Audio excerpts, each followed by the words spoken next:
Muy buenas noches a todos los participantes. Labor con Demanda le da la cordial bienvenida. Hoy contamos con la honorable presencia de Guillermo, quien es bachiller en el Derecho por la Universidad San Martín de Porres. Él nos tocará el tema del tercer pleno casatorio civil y su influencia en la práctica judicial.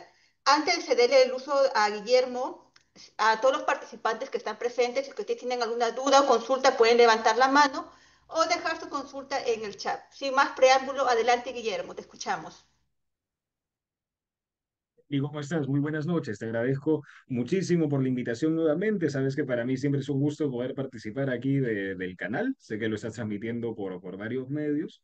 Y puesto que me has dado la gracia de permitirme poder escoger el tema de mi elección, te agradezco mucho por eso.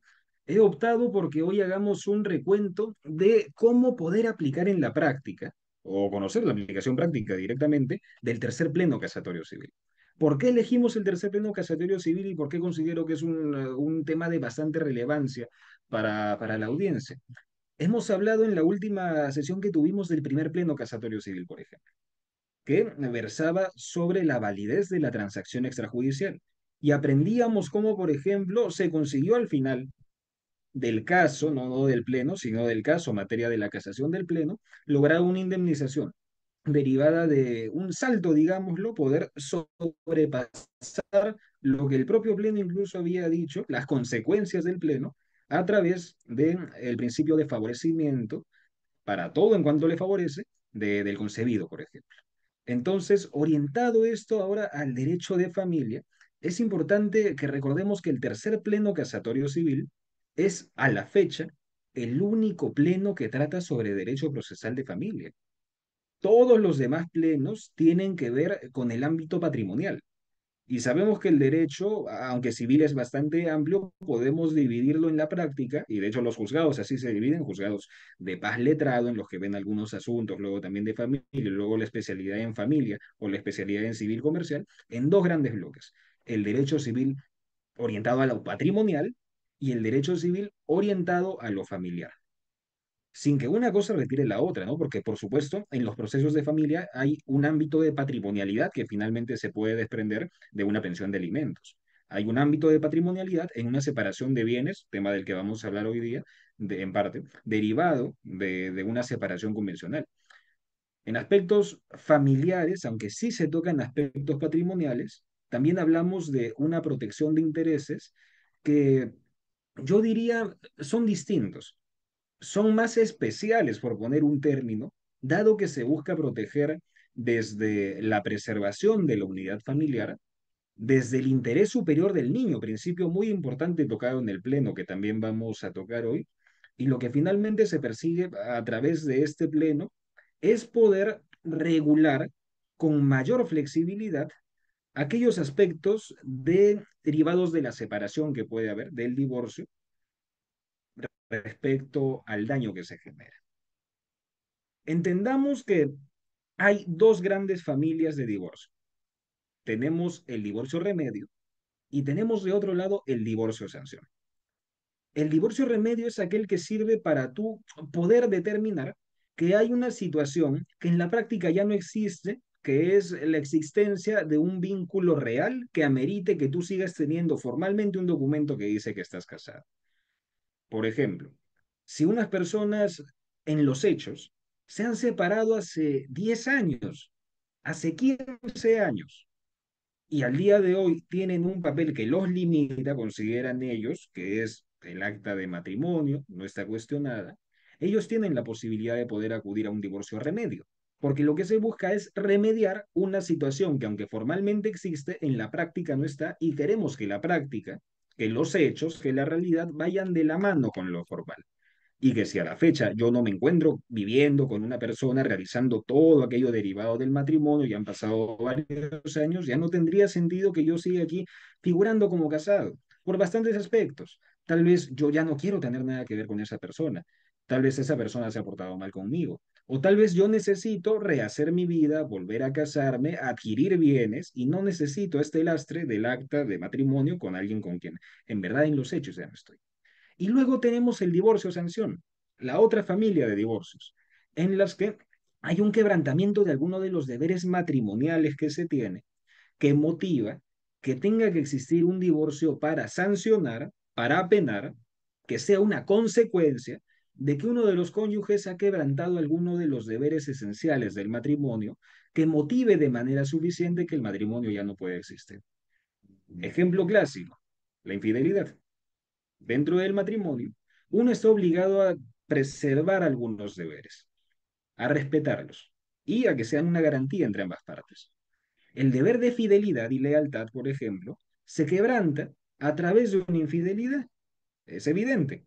Y con esta ruptura hablaríamos de la aplicación de un divorcio por causal de adulterio.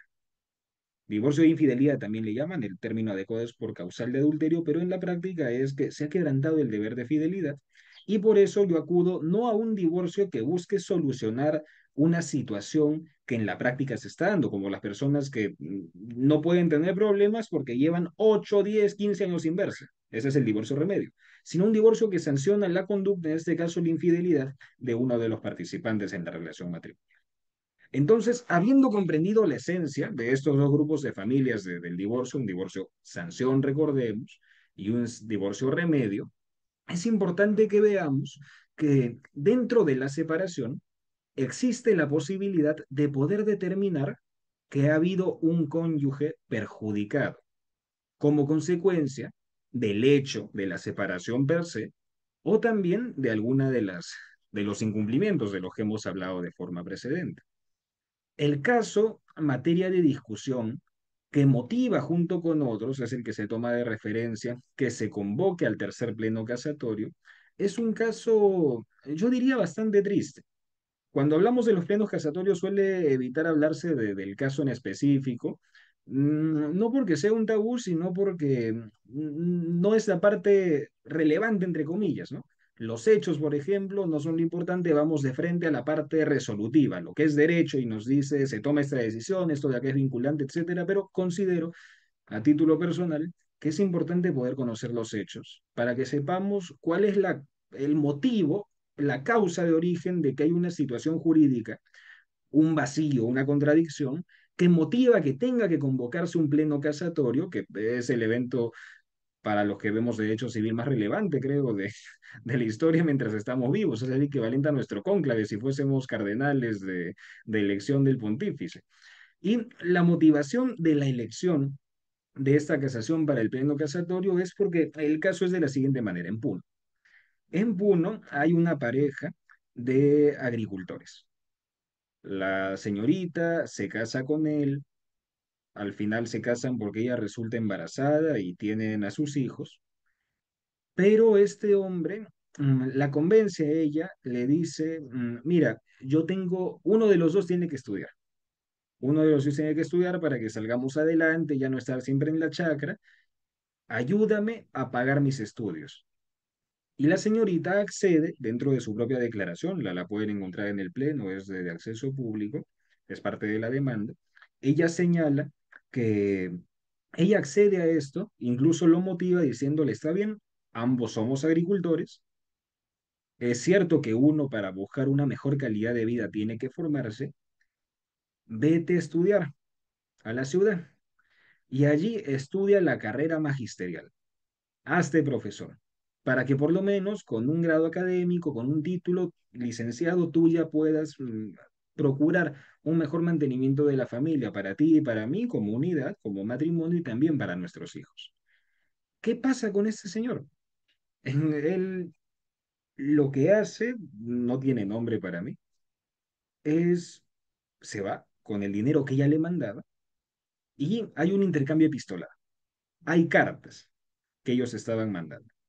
Y en las cartas, que también forman parte de los medios de prueba, allí se demuestra que él le exigía a la señorita que le mande dinero por cualquier concepto. Le decía, oye, me faltan documentos, me faltan libros. No solamente eso, que puede ser comprensible, le decía, me quiero hacer un terno. Eso lo dicen las cartas, no es materia, no digamos, no es la sustancia de lo que se discute en el proceso, pero es importante para comprender la situación. Me falta un terno y quiero hacerme un terno que esté ajustado, se ven las cartas, mándame plata también para eso, porque como estoy estudiando, estoy cursando la carrera, tengo que tener mi terno. Ah, ya, ok, le mando la plata.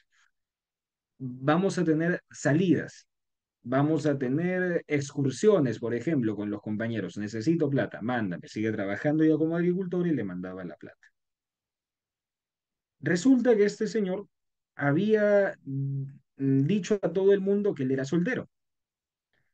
Y cuando la señorita, porque él ya no le respondía, decide acudir a ver cómo estaba su esposo, el padre de sus hijos, dentro de la enseñanza, no dentro de la formación superior, se acerca y cuando llega, el hombre la ve que se estaba acercando al lugar donde él estaba trabajando y le pega. Le pega a ella y le dice que era porque no podía aparecerse así en su centro de trabajo, que él se estaba presentando como soltero y que habiéndose presentado como soltero era imperdonable que ella se acerque allí a estar interrumpiendo esa situación y la golpea.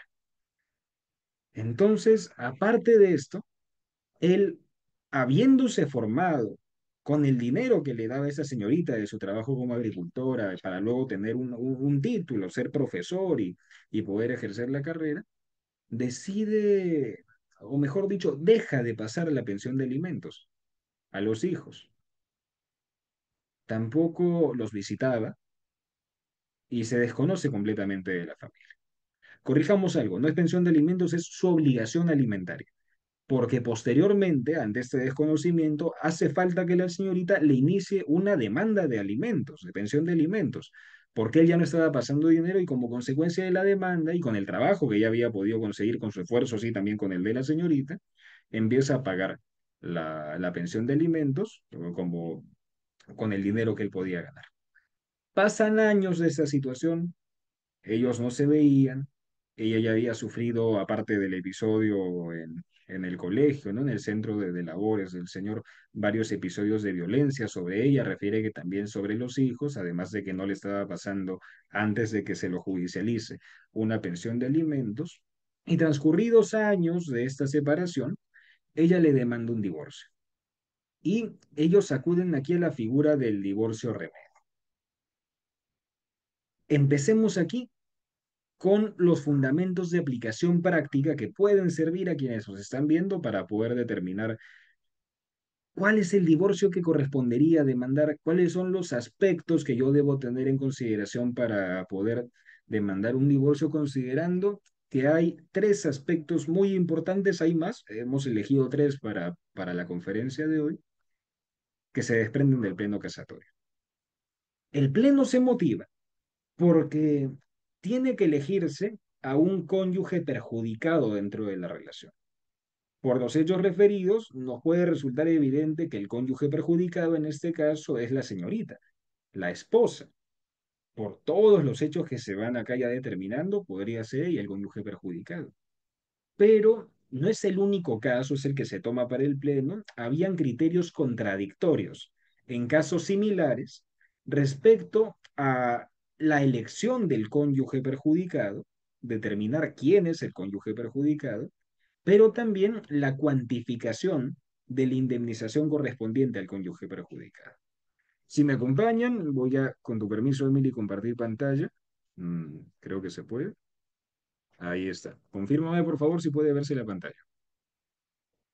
Sí, acá estamos, Guillermo. Ya a ver esto. ¿Pueden ver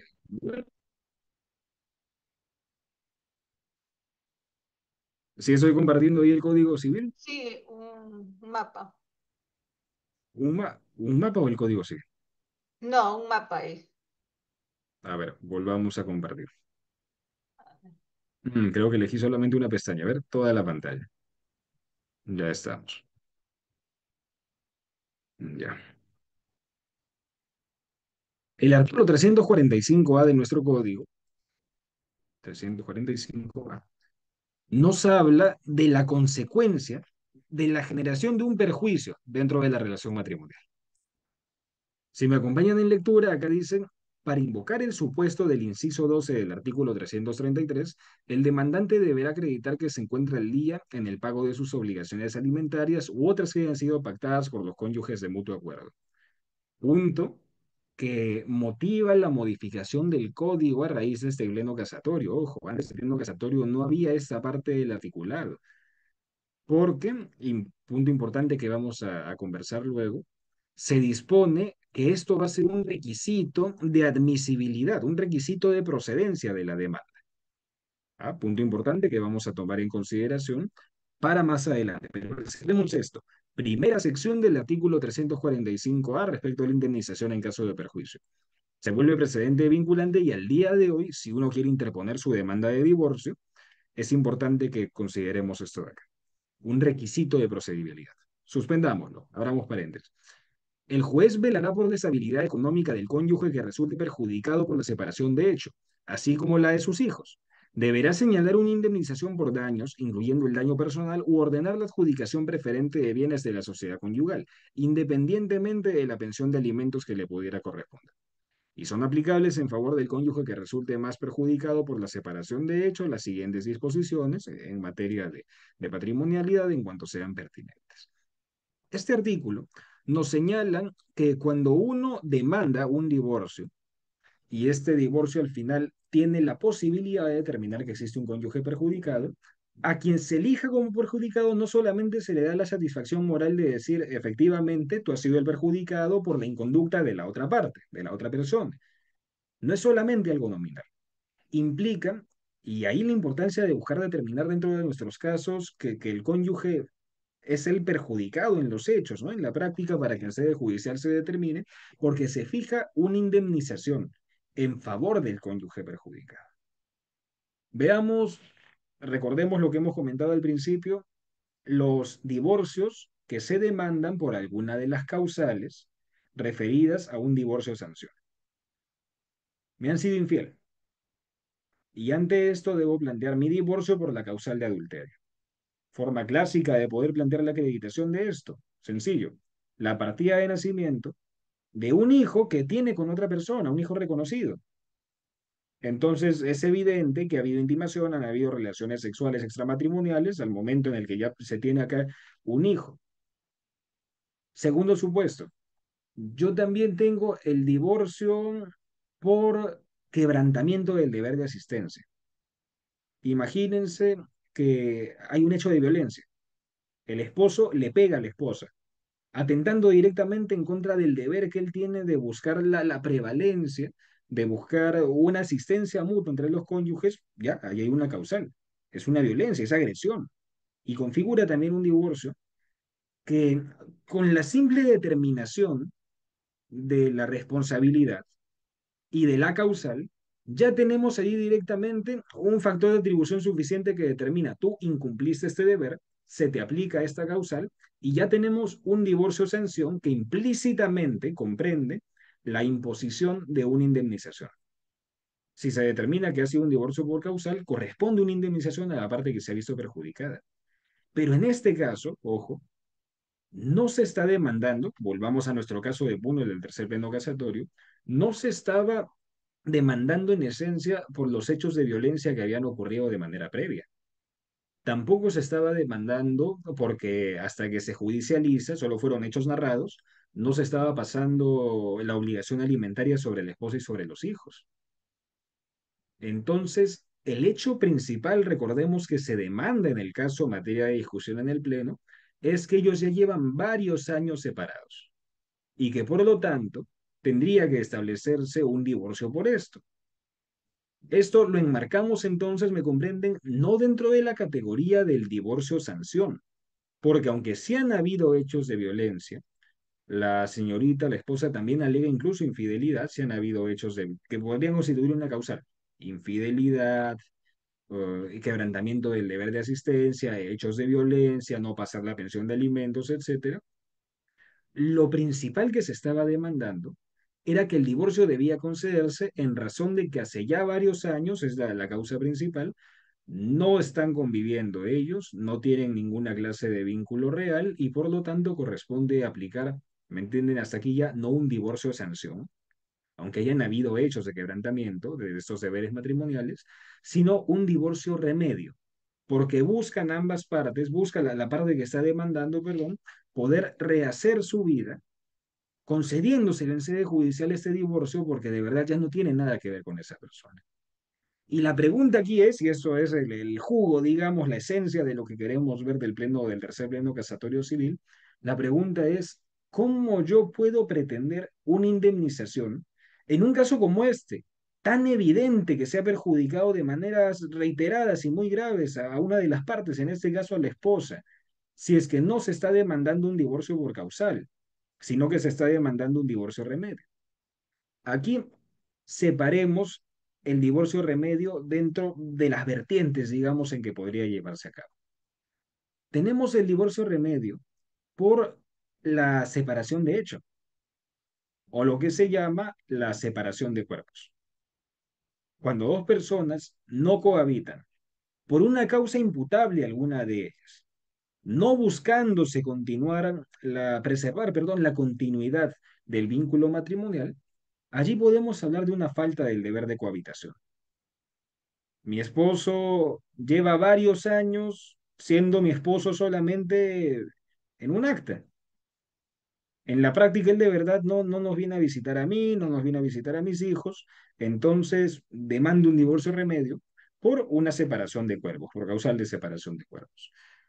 Otro caso, llevamos ya bastante tiempo sin mantener ninguna clase de vínculos, como en el caso de ahorita, en el caso en materia de discusión del tercer pleno casatorio. Aplicamos ahí entonces un divorcio remedio por la separación convencional. Yo solamente quiero separarme de esta persona porque al día de hoy lo único que nos ata es solamente un papel, pero de verdad no tenemos ninguna clase de relación. Entonces, estos divorcios remedio, que no están alegando principalmente una causa de un quebrantamiento de uno de los deberes matrimoniales, son de todas maneras pasibles de poder determinar la indemnización. Porque si en un divorcio por causal de adulterio, por ejemplo, el adúltero es directamente, sin necesidad de más ejercicio mental, solamente con la determinación de que es adúltero el que está perjudicando a la otra parte, es importante determinar que en estos divorcios, por una separación convencional, por ejemplo, corresponde a las partes, corresponde a los abogados, lanzar todos los argumentos que se tengan para que a tu patrocinado lo puedan determinar como el cónyuge perjudicado.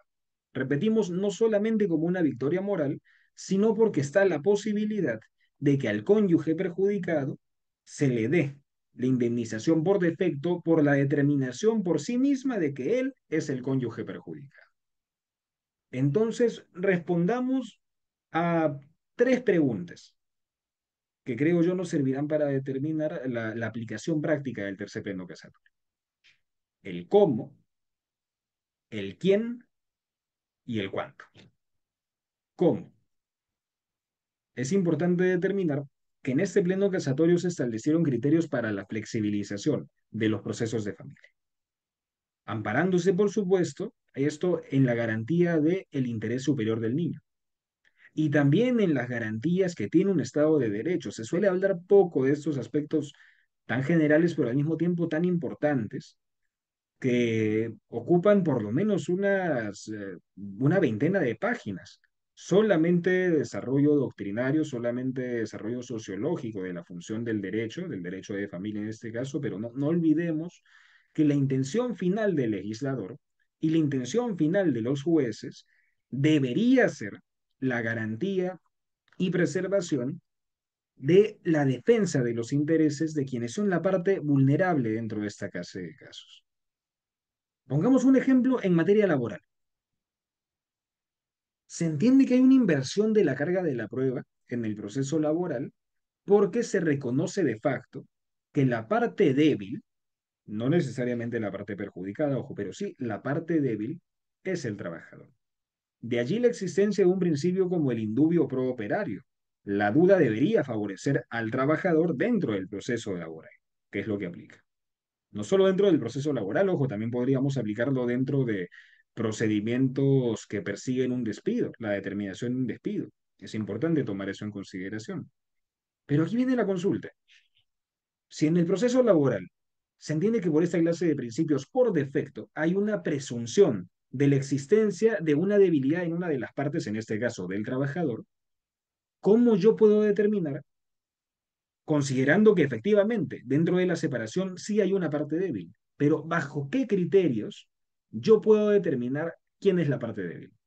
En el proceso laboral, por ejemplo, tenemos ya por defecto que quien asume el rol de trabajador y quien asume el rol de empresa van a estar allí fijos los roles. Tú tienes la carga de la prueba porque se entiende que tú eres la parte fuerte, se te presume, y tú, trabajador, se presume que eres la parte débil.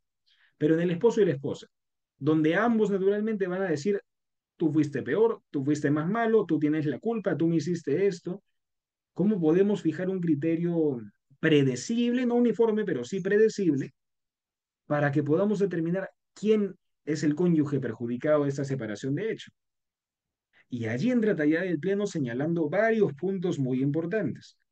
Entonces, respondiendo a la pregunta del cómo, todo esto está amparado buscándose la garantía de protección de la parte más débil y también interés superior del niño, porque lo que más importante va a ser en un divorcio en el que hay hijos es que se pueda tomar una decisión que, más allá de favorecer al cónyuge perjudicado, o más allá de favorecer al padre, a la madre, al esposo y a la esposa, busque proteger a los niños, a los hijos menores de edad, que son finalmente los que efectivamente allí, sin discusión alguna, son la parte más débil, de facto. Y ya luego entraríamos a discutir el perjudicado, el más débil fue el papá, la mamá. Pero habiendo hijos, primero la defensa del interés superior del niño, la garantía, la protección de este principio. Cubierto el cómo, preguntémonos ahora el quién. ¿Quién va a ser la parte débil?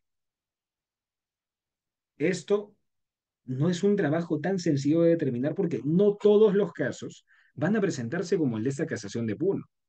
Aquí es evidente porque el esposo imputado no señala que debe contradecirse los hechos. Él en ningún momento cuestiona que no haya estado pasando alimentos antes de recurrirse a sede judicial, tampoco cuestiona haberle pegado en reiteradas ocasiones a la esposa, no cuestiona haberla desconocido y humillado frente a sus colegas por el hecho de que se presente como su esposa, no lo niega.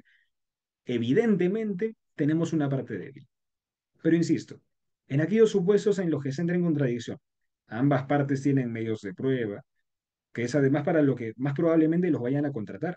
Determina que yo soy el perjudicado, porque de verdad lo soy, te presento esos medios de prueba, pero la otra parte también tiene un abogado que la asesora y también presenta sus propios medios de prueba. Y aquí ya no es tan evidente como, mira, acá hay un hombre bastante malo o una mujer que de verdad ha sufrido esas consecuencias, no. Al día de hoy el pleno ya existe, se presume que todos lo manejamos y se van a buscar poner no en consideración el mío es el perjudicado, no, mi patrocinado es el perjudicado. Consideremos los criterios del pleno para que, más allá de lo principal, ¿no? De lo más relevante, que es la garantía, la protección de la parte más débil, nos pueda servir también como una herramienta práctica, que es el motivo de la conferencia, para nuestra aplicación y consideración a la hora de defender a nuestros patrocinados, por supuesto, en causas justas, buscando evitar un abuso de derecho por parte del otro lado y también buscando garantizar de manera adecuada a quien tiene el derecho que le asiste.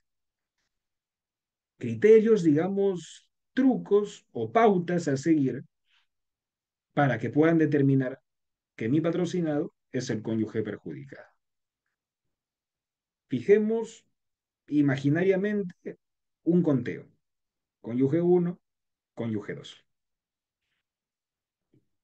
Veamos más allá del proceso de la separación, más allá del divorcio remedio que estamos demandando.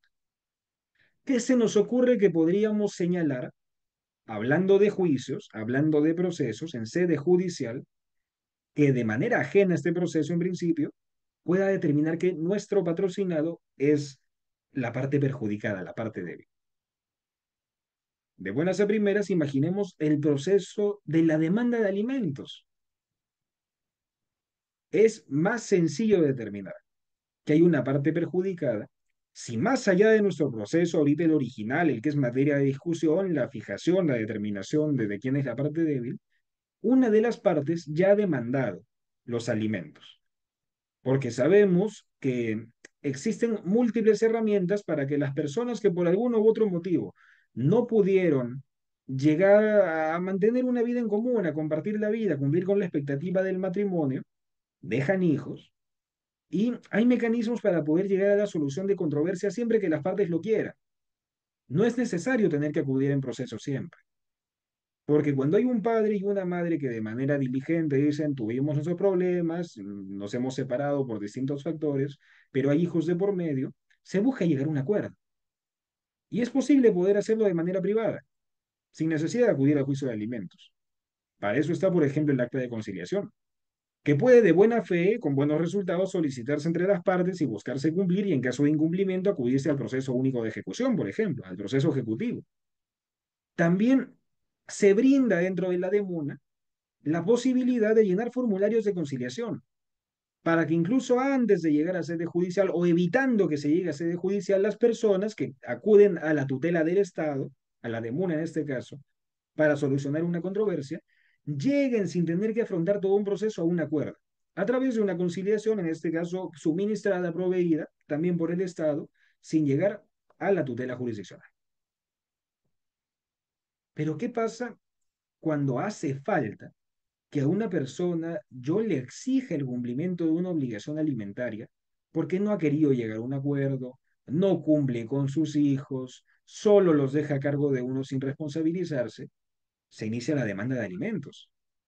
Y ya es un elemento, recordemos nuestro contenido imaginario, ¿no? Cónyuge uno, cónyuge 2, que nos puede servir como indicio para la determinación de quién es la parte perjudicada.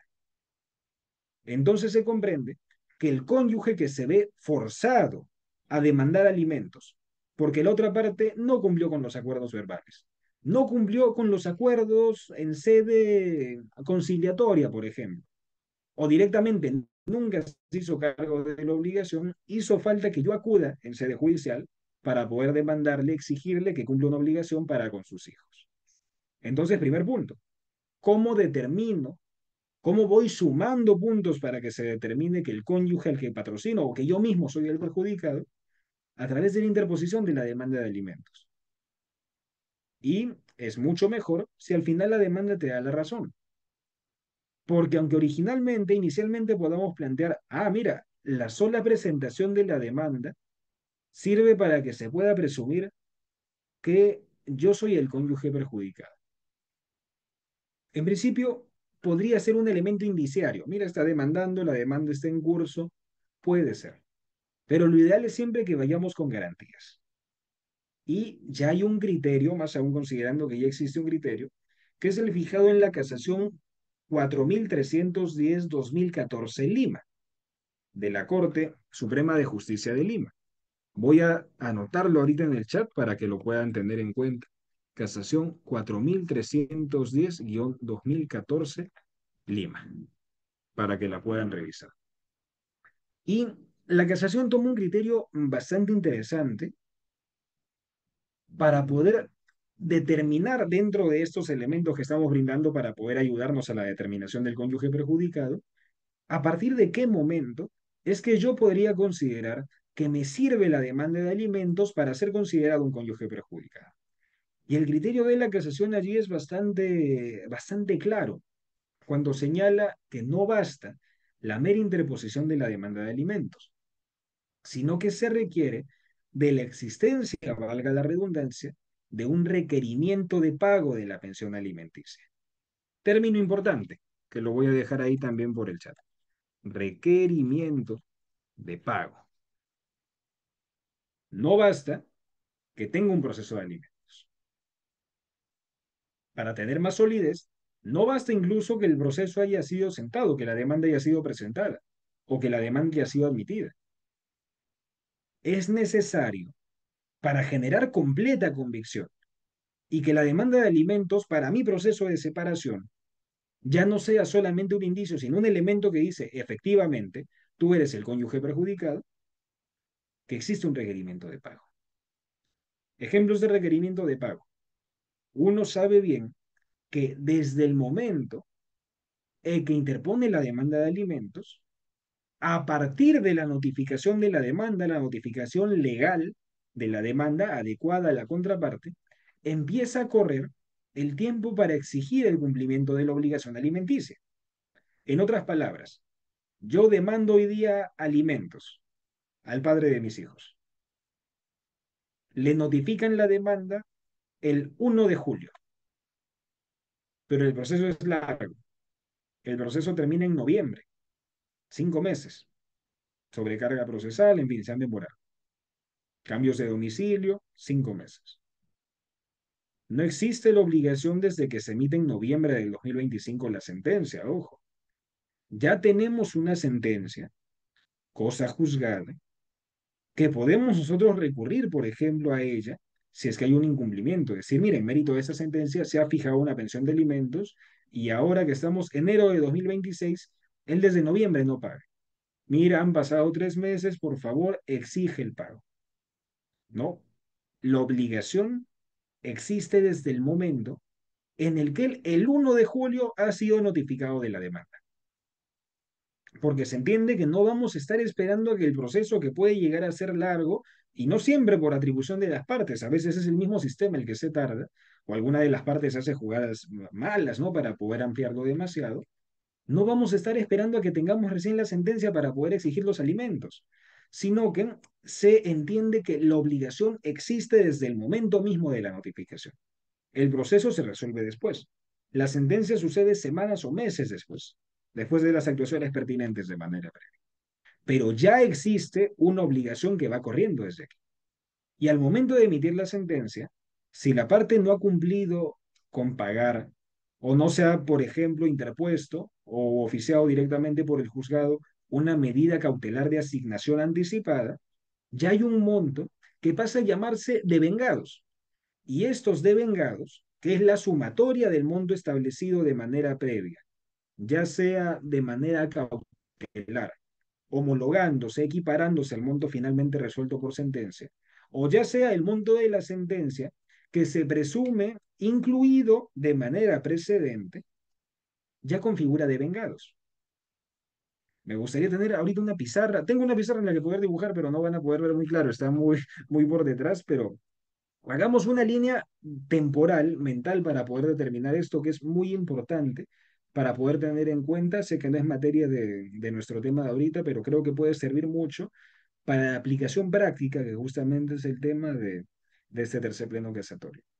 Porque a consideración personal es muy importante que aunque el pleno fija un precedente, incluyendo un requisito de admisibilidad para estas cuestiones de la indemnización derivada de la demanda presentada respecto a la separación, es muy importante que se haga referencia en este pleno a la flexibilización del proceso de familia en general y que se desarrolle el principio de interés superior del niño, amparando todas las conclusiones del pleno. Es importante y por eso tomémonos un paréntesis para entender bien esta parte del proceso de alimentos, que aunque esto se aplique, insisto, principalmente para procesos de separación y fijación de la indemnización, imaginémonos la línea mental siguiente.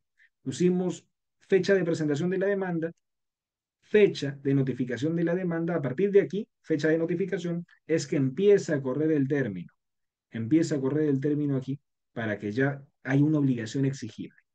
Y si después fijan la sentencia un monto, imaginemos que es un monto de 500 soles y han tardado 5 meses en poder llevar a cabo el proceso. Si a la fecha no se ha pagado nada por parte del obligado, se emite la sentencia, en todos estos meses, ¿cuánto tendríamos? 500 soles que se fija en la sentencia, ojo. 5 meses que tarden en llevarse a cabo el proceso. 5 por 5, 25, ahí está. 2.500 soles, que pasan a ser entonces los devengados. Los devengados son el monto que ha quedado pendiente de manera previa, que al momento de imponer la sentencia no se han pagado. 2.500 soles, muy aparte de la obligación que tiene el demandado de ya empezar a pasar la pensión de 500 soles. Otro ejemplo. Se interpuso la demanda de alimentos con una medida cautelar de asignación anticipada. Se está pretendiendo que hayan 1.000 soles de pensión de alimentos, pero se está solicitando al juzgado que para que durante todos estos meses el alimentista, el niño, los niños no se queden esperando a que este pago se pueda realizar a manera de devengados después del proceso, que se fije una asignación de 500 soles de manera anticipada y el juzgado la admite. Es decir, aparte del proceso de alimentos, si interpongo la medida cautelar de asignación anticipada, yo puedo pedir que aunque mi pretensión sea mayor, 1.000 soles en este caso, se obliga al demandado que en lo que va durando el proceso se fijen 500 soles para que vaya a pagar. Entonces, él ha ido pagando 500 soles durante 5 meses hasta que se emite la sentencia.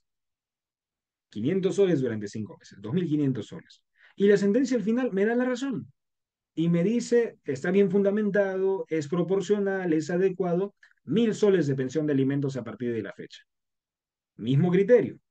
El hombre que le fijan la pensión en 500 soles y no paga en los 5 meses que dure el proceso está obligado a pagar 2.500 soles, 500 soles por cada mes que ha durado el proceso y que no ha estado pagando, sin perjuicio de los 500 que debe pagar en el futuro.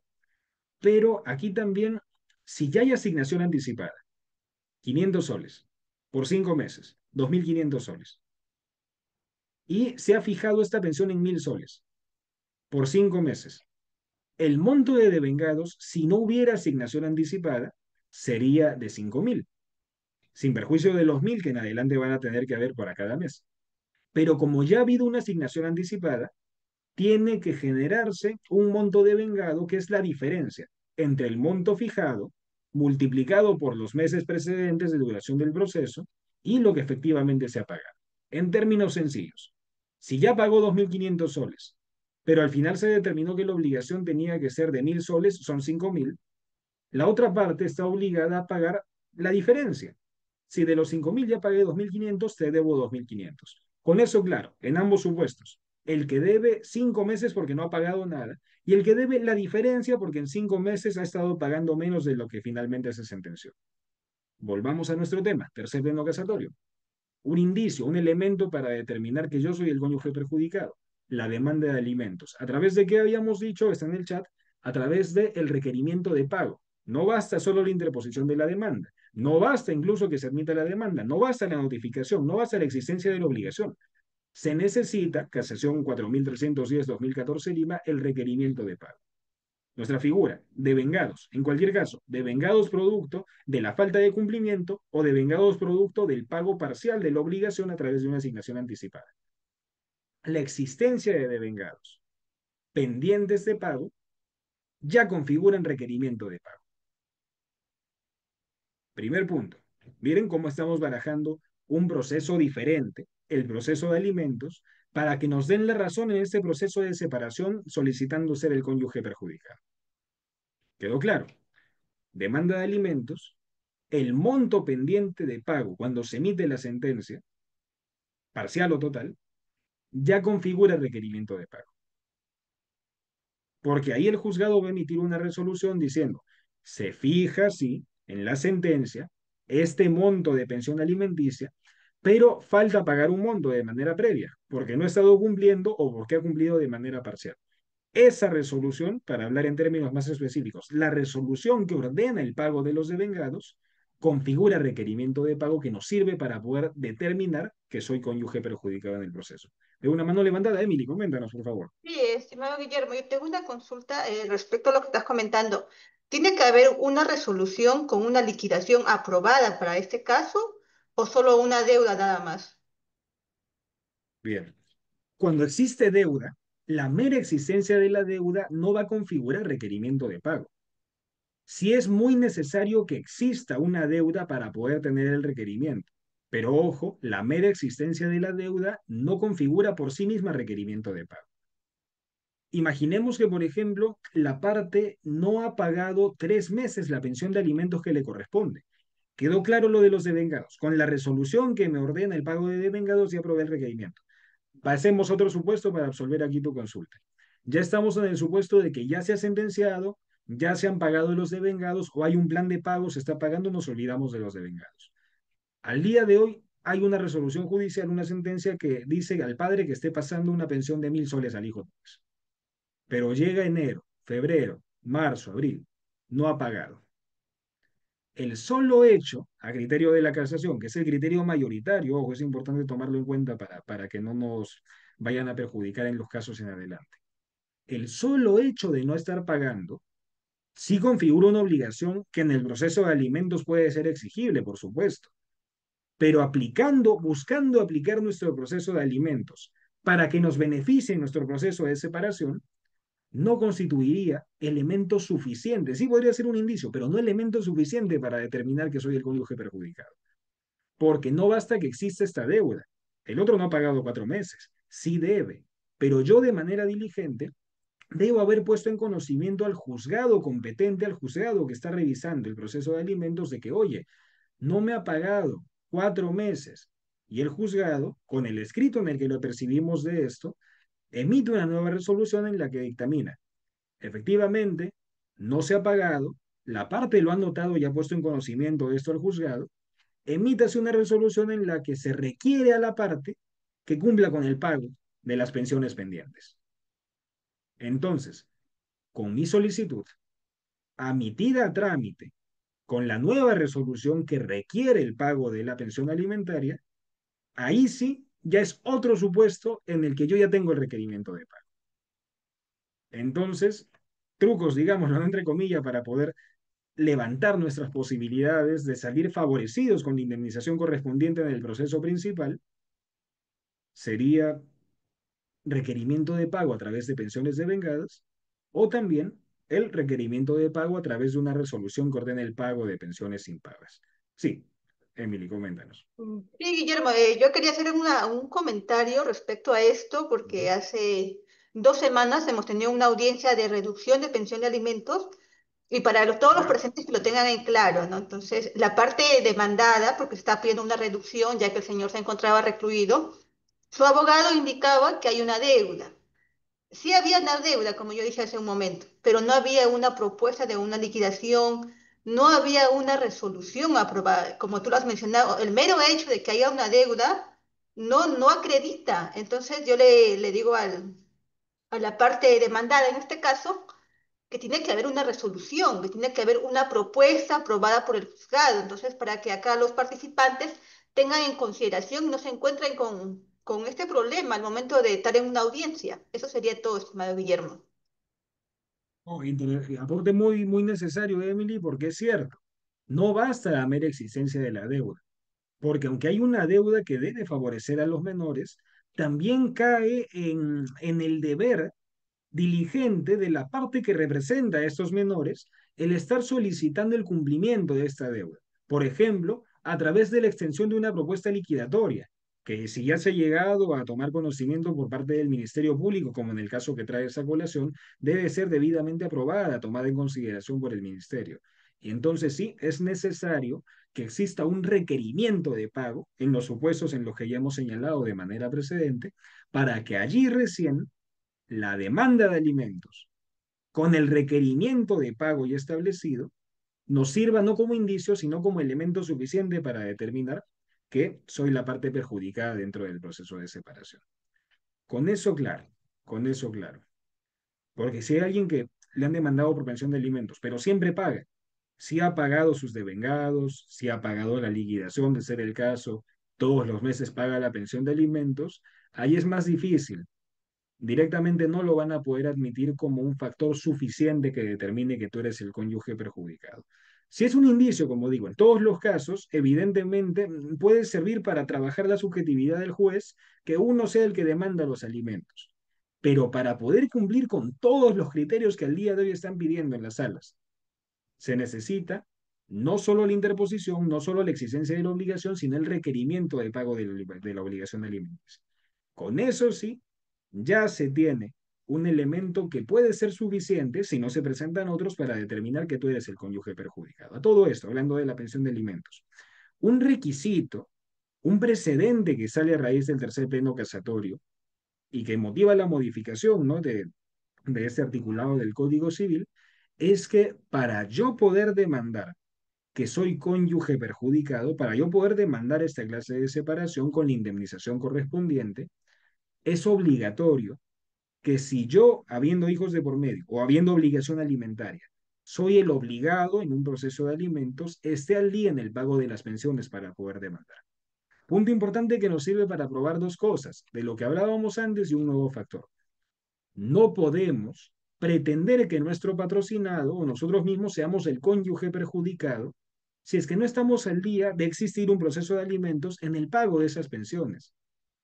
Esto confirma dos cosas, que debo cumplir con esto para que admitan la demanda, sí, pero segundo, no es suficiente que exista la demanda de alimentos para presumir que uno es cónyuge perjudicado, lo refuerza. este requisito, porque ahí no te dice si tú tienes un proceso de alimentos en tu contra, tú no puedes demandar. Ahí te dice, tú sí puedes demandar siempre que estés al día en el pago de tu obligación alimentaria. Es decir, tú puedes ser el demandado, tú puedes ser el obligado a pasar la pensión de alimentos, pero si estás al día, incluso tú puedes demandar señalando que tú eres el cónyuge el que se ha visto perjudicado por la separación. Parte importante, el aspecto procesal, diría yo, más importante, más relevante de este pleno casatorio que espero haya quedado ya claro y comprendido. Segundo aporte, segunda manera de poder determinar que uno es cónyuge perjudicado. No son excluyentes, todas nos sirven. Imaginemos que ya determiné aquí, ok, demanda de alimentos es un punto a mi favor, cumplo con los requisitos. Pero la otra parte dice, mira, yo ya me he puesto el día en lo que está durando el trámite en el pago de estas obligaciones. Entonces, lo que era una certeza al momento de demandar de que de verdad tú eres el cónyuge perjudicadora puede ser más bien un indicio. Otro elemento para poder desbaratar la pretensión de la otra parte de que no se nos fije, de que no se fije un cónyuge perjudicado o que se lo fije a él, es la existencia de la demanda de tenencia. Ya vimos cómo poderle sacar provecho a la demanda de alimentos para poder beneficiarnos en el proceso principal. Pero no solamente es la demanda de alimentos elemento único, digamos, que podamos utilizar a nuestro favor dentro de esta clase de procesos, sino que también está la demanda de tenencia. Volvamos a lo primero, y lo que se recomienda es siempre lo necesario. Los padres deben velar por el cuidado de los niños, incluso si ellos han tenido problemas y diferencias. Y se puede llegar a un acuerdo sobre el tiempo que pasa con el papá, el tiempo que pasa con la mamá, etcétera. Cuando no se llega a un acuerdo, cuando la situación es inviable, es difícil, allí se demanda la tenencia. La demanda de tenencia, que aquí no hay muchos elementos que discutir. En el proceso de alimentos es un proceso largo, que incluso resuelto, su ejecución tarda años, porque la sentencia la emiten, por ejemplo, cuando el niño tiene 6 años, pero va a seguir hasta los 18, o incluso podría seguir hasta los 28, tema del que ya podríamos hablar en una reunión posterior. Pero se prolonga por años y hay mucha tela de la que cortar en el proceso de alimentos para poder estimarlo o desestimarlo a nuestro favor o en contra de la otra parte. La tenencia es más sencilla, porque en la tenencia se determina, ok, te lo damos a ti o te lo damos a ti. El ejercicio preferente de las atribuciones de la patria potestad. En el proceso de tenencia se determina, vas a pasar a los niños con la mamá o los vas a pasar con el papá. Establezcas un régimen de visitas, por ejemplo, para que el papá vaya a visitar a los hijos, pero quien tiene la tenencia es la mamá. Ahí está más claro. Salvo que hayan hechos, ¿no? De que posteriormente la madre entre en alcoholismo, por poner un ejemplo, o entra presa, o al revés, el padre tiene la tenencia de los niños y al final es un maltratador, les pega. Salvo esos casos en los que la tenencia puede y debería demandarse la variación, es más sencillo porque en alimentos estamos discutiendo, esperando cada mes para el pago, a ver si hay un incumplimiento, un nuevo requerimiento. En la tenencia es más sencillo, directamente la tenencia la tiene el papá, la tenencia la tiene la mamá, es una tenencia absoluta, es una tenencia compartida, etcétera, ahí está claro. Si tú tienes la demanda de tenencia a tu favor, segundo punto para ti. Y consideremos que basta con tener uno solo de los puntos para que ya el juzgado, por precedentes del pleno casatorio, te tenga que determinar a ti como cónyuge perjudicado. Pero si estamos en la posibilidad de al patrocinado poder cubrirle mayores supuestos, hagámoslo. Demanda de alimentos con requerimiento de pago. Primer punto a nuestro favor. Demanda de tenencia a nuestro favor. Así de cajón. Segundo punto. Tercero, y aquí está para lo que se puede hacer fuera de la instancia judicial, fuera de procesos. Actuaciones que uno puede tomar de manera diligente, incluso si no contase con los otros dos. Es aconsejable que recomendemos a la parte, si está en la posibilidad de poder hacerlo, tomarse licencias, tomar permisos y contratar con un psicólogo, por ejemplo, tomar terapias, porque esto también, aunque tiene un costo distinto, no adicional, se entiende que, por ejemplo, en el proceso de alimentos se ahorra muchísimo respecto a las costas y costos procesales. Eso ya depende del abogado que contratas, lo que te cobre el honorario se lleva a cabo. Pero si uno está en la posibilidad de poder invertir algo, digamos, para determinar que tiene la razón, es aconsejable que al momento de realizarse la separación, siempre es más aconsejable una proximidad temporal, ¿no? Más cerca en el tiempo, poder empezar, si se puede, insisto, si se puede, puedes determinarlo bastante bien con los otros puntos que son más accesibles, digámoslo, las instancias judiciales, pero si estás en la posibilidad de decirle a tu patrocinado, oye, él te ha dejado desde el momento, te ha dejado la semana pasada, te ha dejado hace un mes, te ha dejado hace un año. Lo más próximo que se puede empieza a tomar una terapia psicológica. Y en esta terapia vamos a dejar constancia de que efectivamente hay sufrimiento de por medio, hay sufrimiento de tu parte porque te ha generado esta persona perjuicios. Estás teniendo que tomar terapia porque la persona te ha dejado en el aire, ¿no? Han habido promesas, han quebrantado algunos deberes, ahí está. Entonces, con esto claro, ya tenemos un tercer elemento que nos puede servir para la determinación de que uno es el cónyuge perjudicado. Demanda de alimentos con requerimiento de pago, demanda de tenencia y también las pericias psicológicas que puedan ofrecerse de por medio. Con eso claro, creo que hemos comprendido cuáles son algunos alcances, algunas pautas a seguir para que puedan determinarnos a nosotros como el cónyuge perjudicado, al patrocinado, como cónyuge perjudicado dentro de la relación, y que bajo este criterio ya podamos entonces, habiendo determinado el cómo, habiendo determinado el quién puede ser el cónyuge perjudicado, la cuantía de la indemnización que vaya a fijarse va a depender mucho ahora sí de un conocimiento adicional que va más allá de conocer el tercer pleno casatorio civil, que va más allá de conocer toda la teoría de lo que hemos hablado, que es bastante de este proceso de separación, de las familias, clases de separación, de los deberes matrimoniales, del proceso de tenencia, del proceso de alimentos, sino que importa un conocimiento que pueda tener el abogado de la teoría de la responsabilidad civil. Vamos a concluir con esta parte. Tercer punto importante, cómo ayudarnos a aplicar prácticamente el pleno casatorio para que la cuantía que nos den sea favorable. Recordemos el caso del pleno. En el caso del pleno, a la pobre señora la habían golpeado, la habían humillado, se habían aprovechado de ella. Una mano levantada. A ver, adelante, por favor, una consulta. Hola Guillermo, buenas noches.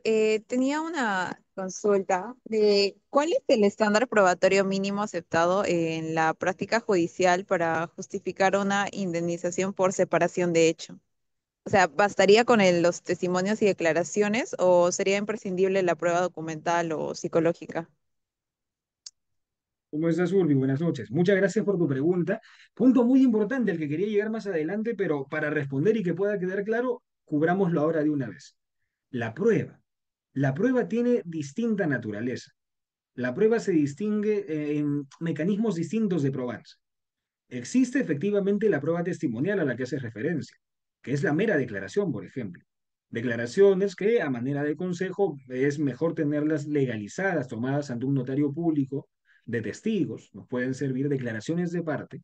Y luego hay pruebas que tienen, digamos, una mayor fuerza probatoria, generan convicción con mayor frecuencia, que son las pruebas documentales, que pueden incluir audiovisuales, audios, grabaciones, videos, por supuesto, dentro del término de la ley, pruebas documentales adicionales, partidas de nacimiento de un hijo distinto, por ejemplo, en los procesos en los que se demanda una separación por causal, un divorcio por causal. Pero aquí la respuesta, Urpi, sería depende. Depende de la etapa. ¿Por qué? Para la determinación de que uno es cónyuge perjudicado, entendamos que el proceso no se llama divorcio o por separación de hecho en el que se me determina como cónyuge perjudicado. No se llama así. El proceso persigue solamente que se consiga un divorcio remedio. Esa es la pretensión del proceso. Eso es lo que se busca. Ya corresponde a la diligencia de una parte el poder señalar que es el cónyuge perjudicado. Si yo inicio el proceso y dentro de mi petitorio no he establecido que soy el cónyuge perjudicado, yo tengo la posibilidad de estar interponiendo o presentar pruebas, incluso prueba extemporánea, dentro de mi proceso, pudiendo generar indicios de que yo soy el cónyuge perjudicado. No hace falta una mención expresa. Aunque siempre es aconsejable y es nuestro trabajo decir ahí en el petitorio, por estos motivos, por este sustento que debidamente estoy probando, me debes considerar cónyuge perjudicado, vamos a tener muchas veces casos que no se han llevado de manera tan diligente, tal vez por desconocimiento de las partes, alguna omisión de un abogado anterior, pero puede haber casos en los que no ha habido un petitorio expreso en el que digo, la pretensión principal es la separación, de hecho, pero también quiero adicionalmente que se me reconozca a mí. Yo alego que soy la parte perjudicada. No hace falta que tú lo digas de manera expresa, se entiende que hay situaciones como las que hemos mencionado antes, pero que sí hayan elementos que puedan señalar de manera implícita mi deseo de ser considerado cónyuge perjudicado. No lo dije expresamente, pero si adjunto medios de prueba, por ejemplo, declaraciones, documentales, que puedan servirle al juez para generar convicción de que hay una parte perjudicada y de que soy yo o es mi patrocinado, se van a admitir, aunque no hayas hecho la mención expresa. Pero si antes de la actuación probatoria, antes de la audiencia de medios de prueba, tú no has establecido ni de manera expresa ni de manera implícita que es el cónyuge perjudicado, tú ya no vas a poder ofrecer todas las pruebas que quisieras. Me explico. Uno tiene el derecho de poder presentar pruebas que determinen que soy cónyuge perjudicado en todo lo que dure el proceso. Pero si tras la audiencia de actuación probatoria, yo o mi abogado no hemos cumplido de manera diligente, con de forma explícita o implícita, presentar pruebas que determinan que yo soy el cónyuge documentado, no se restringe completamente mi derecho a la prueba, pero sí de manera parcial.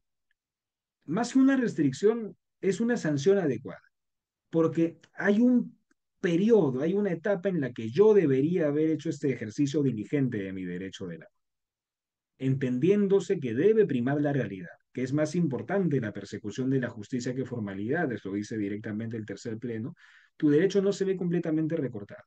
Pero si de manera explícita o implícita tú no has demostrado, no has tratado de demostrar eso a través de prueba testimonial, documental, etcétera, y lo quieres hacer después de llevada a cabo la audiencia probatoria, no vas a poder adjuntar medios de prueba testimoniales, como los que referías, sino que únicamente voy a poder adjuntar medios de prueba documentales después de la audiencia probatoria.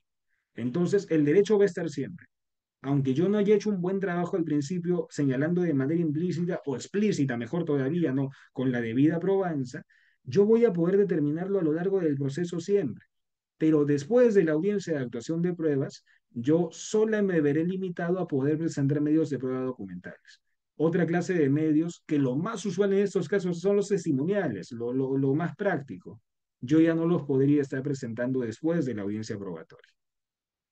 ¿Quedó claro, Golpi? ¿Está bien? ¿O hay alguna consulta adicional sobre ese punto?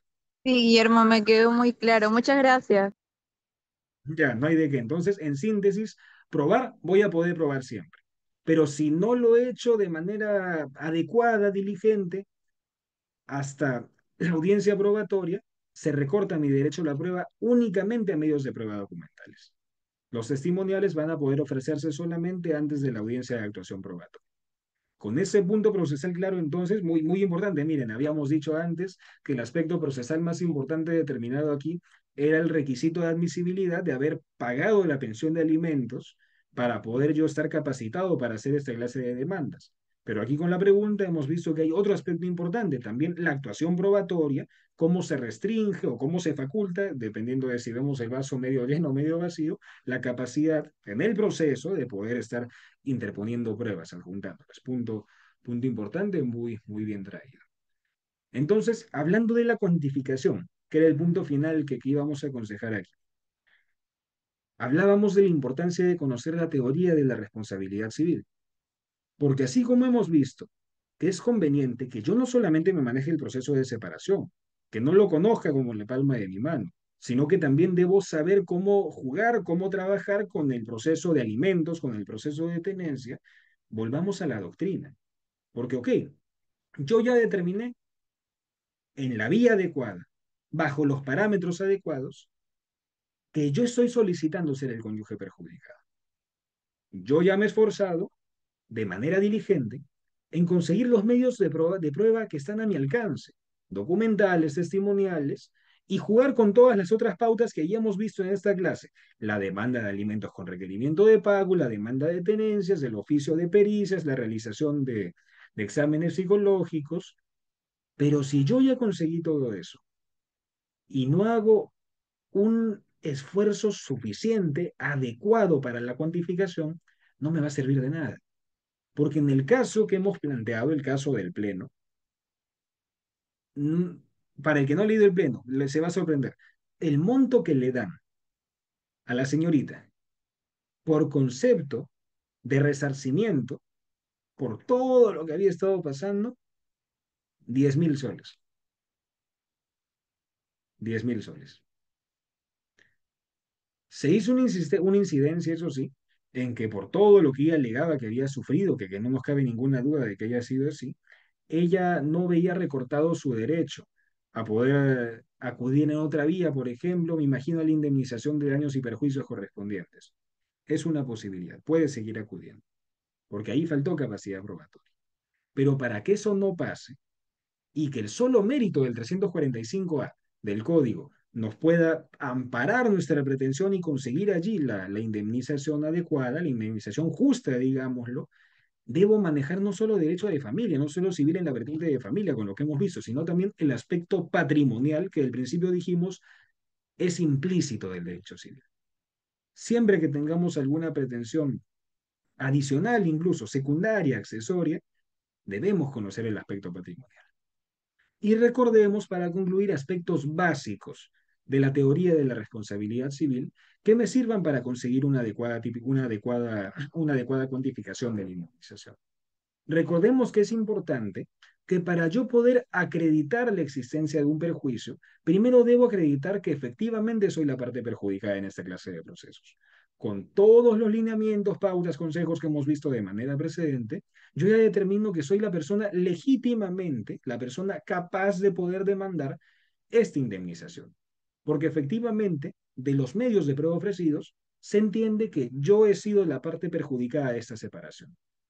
Para que me puedan dar una indemnización alta, una indemnización justa, yo necesito demostrar lo que en cualquier proceso de naturaleza reparatoria debe determinarse, que hay un hecho dañoso, que hay un nexo causal, que hay un factor de atribución y que efectivamente hay un perjuicio.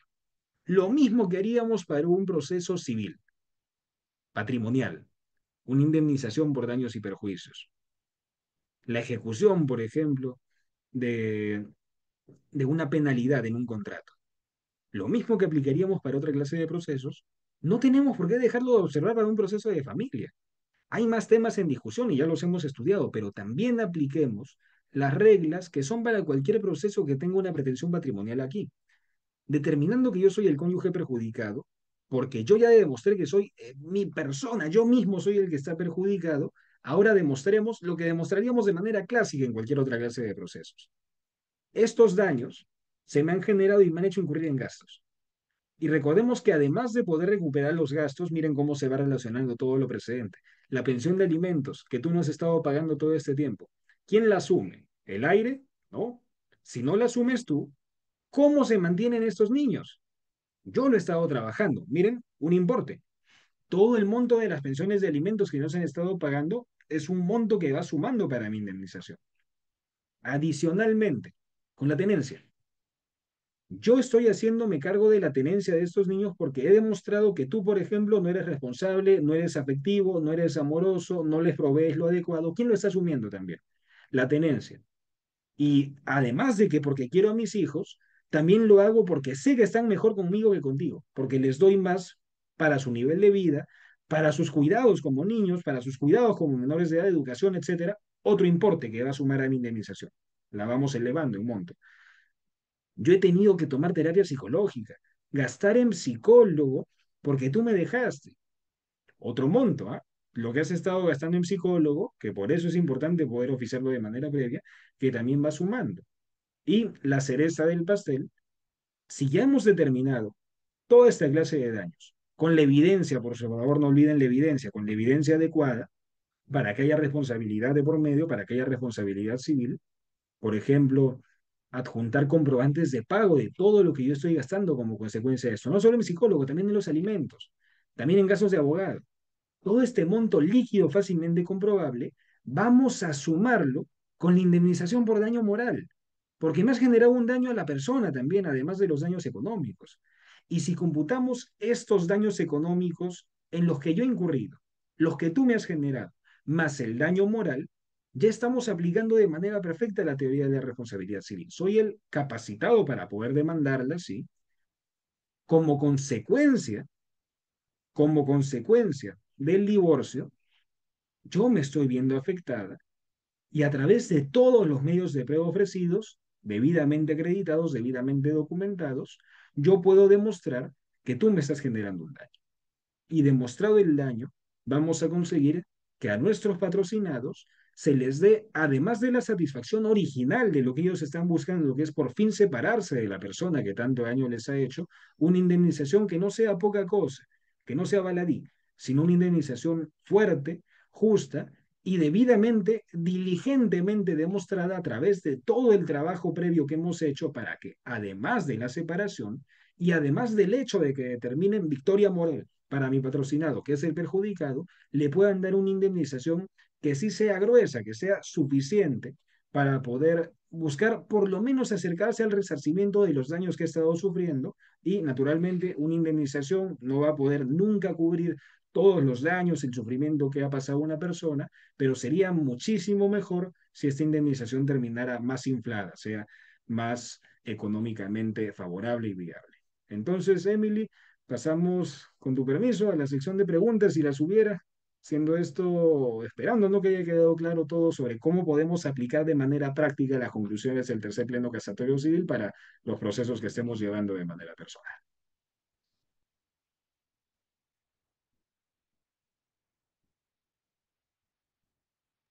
Si alguien tiene alguna consulta, alguna pregunta, puede levantar la mano o formular su pregunta a través del chat.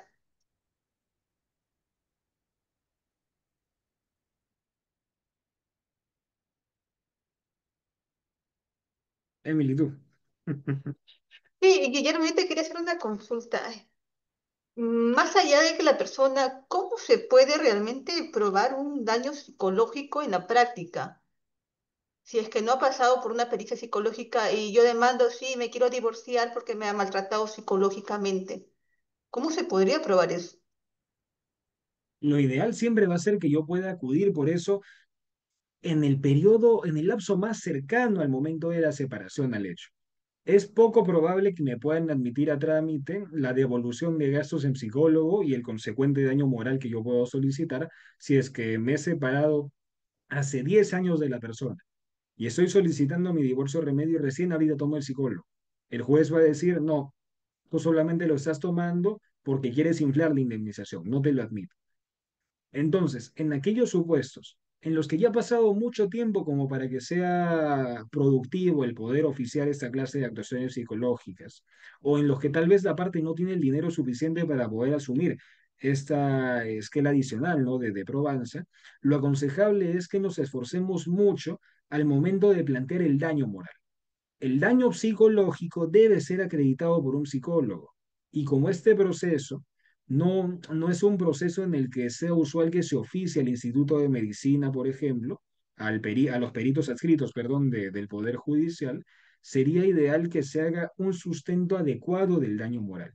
Porque, insisto, no hace falta que yo cubra todos los presupuestos que hemos aconsejado y que se nos exige a través del desarrollo jurisprudencial para determinar que yo he sido el cónyuge perjudicado.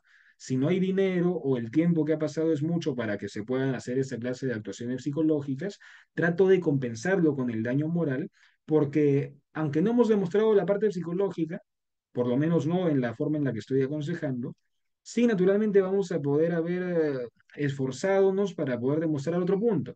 Tal vez la tenencia, tal vez los alimentos, o tal vez, si no tengo suficiente contenido patrimonial dentro de estos supuestos, esforzarme en determinar que efectivamente ha habido un daño moral por el trastocamiento de mi imagen, tal vez, de mi reputación, por el trastocamiento de mi expectativa que yo tenía con la otra persona. Es decir, ponerle punche al daño moral, porque finalmente el daño psicológico se prueba de manera perfecta con la pericia psicológica que yo pueda realizar, con las consultas, las terapias que yo pueda tomar. Eso es lo mejor, de cajón hay que tomarlo así, y dentro de un periodo cercano. Pero si no se puede por dinero, por tiempo, etcétera, no es imposible que podamos, por el daño moral, tratar de levantar ese importe económico que también puede hacerse. Pero imagínate que aparte de esforzarnos como los mejores, ¿no? En el daño moral, aparte hacemos la pericia psicológica dentro de un plazo razonable, el mundo va a ser mucho mayor. Es aconsejable, es preferible tomar todos los consejos. Pero si alguno no se puede tomar por la naturaleza de los hechos, la economía, nos esforzamos en otro, lo pulimos mejor y ahí conseguimos el otro monto. Porque finalmente lo ideal es que hay una indemnización fuerte para la persona que está viéndose perjudicada. Estimado Guillermo, ¿y qué pasaría en un caso, voy a ponerlo como ejemplo? Yo estoy, a ver, Ujú. casada, ¿ya? Un ejemplo, con una persona y esa persona yo supuestamente lo denuncio por maltrato, por violencia, ya física Ya. en este caso, y el caso se archiva porque no hay pruebas, ya el caso se archiva y yo regreso con el supuesto agresor, vamos a suponer que es un supuesto agresor, y después de algún tiempo yo me quiero divorciar, pero yo soy una persona que me golpeo a mí misma, ¿no? Entonces, quiero el divorcio por maltrato ya físico, en este caso. ¿Serviría como prueba esa denuncia archivada o ya no? Bueno, es un caso interesante. Al principio sí le habían pegado al principio. Es decir, el Ujú. otro era un abusivo, le pegó. Pasa Claro, tiempo y la chica ella misma se pega y sienta la denuncia. porque así pasa en en la vida real, o sea, ¿Ya? no. Has traído un tema controvertido a colación, así que no hablaremos de las consideraciones éticas de hacer eso, ¿no? Veamos lo que pasa en la práctica, para no necesariamente aplicarlo a nuestro favor, sino también para prevenirnos, ¿no? En caso estemos del otro lado y toque defender a alguien que se encuentra con esta situación. Lo primero, si la señorita efectivamente ha sufrido violencia y al final se archiva, hay que recurrir a esa decisión. No, no podemos dejarlo así. Si hay violencia y la fiscalía no actúa de manera diligente, está el recurso de elevación de actuados en queja, porque hay facilidades para poder demostrar que en este caso la mujer, la parte débil, sí ha estado sufriendo esta clase de afectaciones y con mérito en esa denuncia debidamente probada que ha prosperado, yo podría demandar no solo no un divorcio remedio, sino directamente con la prosperidad de esta denuncia, un divorcio por causal, porque me han estado maltratando. Pero en el supuesto que nos pone controvertido, no, si le pegaron, al final no lo puedo demostrar, pasan años y ella solita se pega. No vamos a decir qué debería pasar, vamos a decir qué pasa en la práctica. ¿Sirve como medio de prueba para fortalecer mi punto? La respuesta es sí. Pero no es justo, la chica se está pegando sola, al final son denuncias archivadas, no se ha demostrado que yo soy culpable. Está bien, pero estamos hablando de lo que pasa en la práctica y la respuesta es sí. En ambos supuestos, es una denuncia que de verdad le han pegado, de verdad ha pasado, pero algo raro ha pasado en la fiscalía, se archivó. O otro supuesto, ella se ha pegado, sienta la denuncia, sí la admite, o no la admiten, porque de verdad demostraron que se pegó, no la admiten. Salvo que se haya demostrado de manera evidente que la chica se ha pegado, ¿no? Sí se admiten ambas, como medios por lo menos indiciarios, que me puedan servir a mí para determinar que soy la parte perjudicada. Imagínate incluso, porque por eso digo, no es lo que debería ser, es lo que es. Imagínate incluso que el hombre nunca le ha puesto un dedo a ella. Ella no tiene cómo demostrar ni lo de alimentos, porque no hay hijos, ni lo de tenencia, precisamente porque no hay hijos, no ha invertido en el psicólogo porque no ha querido. Ella de mala fe, 10 veces se pega, 10 veces siente una denuncia. Si el hombre llega y dice, oye, yo de verdad no hago nada que ver, no he hecho nada, pero la mujer llega sin ningún otro de los medios, pero sí con una decena de denuncias, aunque archivadas por violencia, seamos realistas, es muy probable que le vayan a dar la razón a ella. Entonces, consideremos que a todos estos medios de naturaleza civil, digamos, que podríamos incorporar, sí está la posibilidad de que nosotros podamos incorporar o que nos toque enfrentarnos a quien busque incorporar estas denuncias penales, aunque sean archivadas como indicios, que sí son pasibles de ser considerados por el juez como elemento para determinar a la parte débil y la posterior indemnización. Así que sí, es una situación interesante, complicada, pero siendo realistas, sí nos sirve como medio de prueba. Si alguien tiene alguna consulta, alguna pregunta, hagan sus preguntas gratis acá. Nuestro estimado Guillermo va a responder. No hay cobro por la consulta, por favor, aprovechen ahí la promoción. Solo hasta las 9:30. Claro, aprovechen la promoción, hay gratis, consulta gratis, porque después cuesta ir. Creo que todos Ya están quedamos al contentos, tanto. están Sí, están conformes. satisfechos todos. Sí, has satisfecho todas las preguntas, ha estado muy buena, Guillermo. Ah, ahí hay una, manito o aplauso. Aplauso es.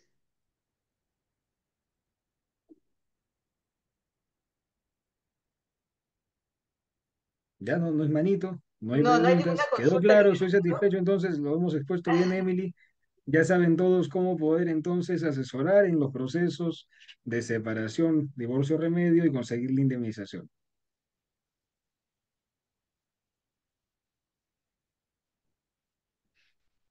Tan conformes, Guillermo. E igualmente, Guillermito, agradecerte por toda tu apoyo. Siempre estás predispuesto a participar en estos eventos. Igual a los que están acá presentes, si es que ustedes quieren alguna vez exponer algún tema, consultas, pueden escribirnos a través del chat, en el WhatsApp nos pueden también encontrar, o seguirnos a través de las redes sociales en TikTok y en YouTube, Sabor con Demanda, para así poder seguir creciendo como una comunidad jurídica y podamos compartir más eventos y los conocimientos también. Muchísimas gracias. De repente, Guillermo quiere decir algunas palabras para el público para que se animen a seguirnos o a participar también. Y Emily, por supuesto, te agradezco, insisto, muchísimo por la invitación. Sabes que para mí siempre es un honor poder contar contigo en este espacio.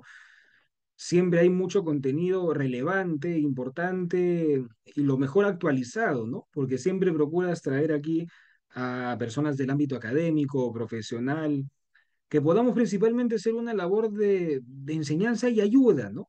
Porque estos casos, cuando tú me das a elegir el tema, prefiero que sean civiles de familia sin que eso obstruya nuestro compromiso de tocar temas laborales o penales, que es muy interesante poder conversarlos, aunque sea por el gusto de hacerlo, pero estos temas nos pueden servir no solamente para nutrirnos en lo académico, sino también para ayudar a las personas que de verdad estén pasando estas situaciones que son difíciles y que no muchas veces tienen el tiempo o los recursos para poder acudir al abogado.